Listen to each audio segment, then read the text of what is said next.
on this Pentecost Sunday. It's good to see a few people wearing red. And obviously Stephen's filled with the gift of the Holy Spirit today too.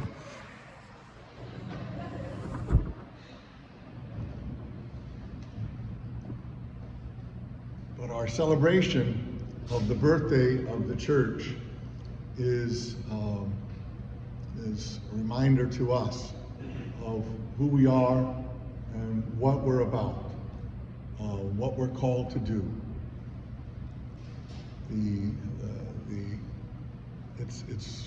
I've always thought it a nice thing that Ascension and Pentecost come around this time of year of school graduations. This moment where people who are graduating from school, sort of stand there and say, now what? What's next in life? They've graduated, and now they look about them and say, well, what do I do next? How do I go forward with life? What choices do I have to make? What decisions are before me? What opportunities are going to be there? And that moment between Ascension and Pentecost, which we've had this whole last week, has been this moment of staring into the skies and wondering what's next. And what's next is this gift of the Holy Spirit. And it's Jesus in the gospel, the gift of the Holy Spirit brings peace, but it also brings a great challenge to go out, to leave the locked room. Our story in Acts, we have had Jesus live and teach about love and forgiveness, and he performs miracles, and then he's crucified. The disciples are beside themselves, but then he's resurrected, and then he leaves at Ascension. And then they're fearful, and they're huddled together, we're told, out of fear in the room where they were gathered. And it was there that the gift of the Holy Spirit descended upon them and gave them the gift of speech and tongue and understanding, so they could speak many different languages and understand many different peoples. But this situation of being fearful is not unknown to us, not to me anyway. The idea of being afraid, not knowing what to do or what the next step in life is. We can often be locked in to our rooms, the rooms of our heart at least, living in fear and confusion. Sometimes it's because of failure or loss or death or just fear of the unknown. But we can lock ourselves into rooms out of fear. We build walls out of fear. I think that some of the things that we see and have seen in our country recently are based on fear. Fear of others, fear of people who are different from us. And we want to literally build walls to keep them out. We build walls to isolate ourselves so that we can huddle in fear of what is different from us. And the gift of the Holy Spirit is something that breaks down those walls, opens up those doors, hopefully gives us peace. The story of Pentecost is a reversal of the story of Babel. In fact, one of the optional readings for the vigil was the story of Babel. And if you remember the story of Babel, it's in that section of Genesis after the fall of Adam and Eve, and there's just a succession of isolation and separation, where Cain kills Abel, where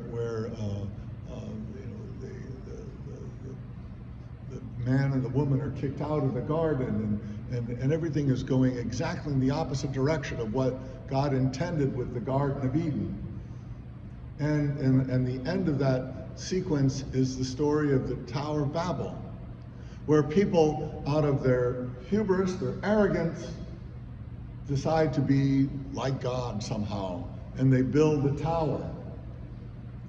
And God throws down the tower, disperses the people, and they no longer can understand one another, and they speak in different tongues.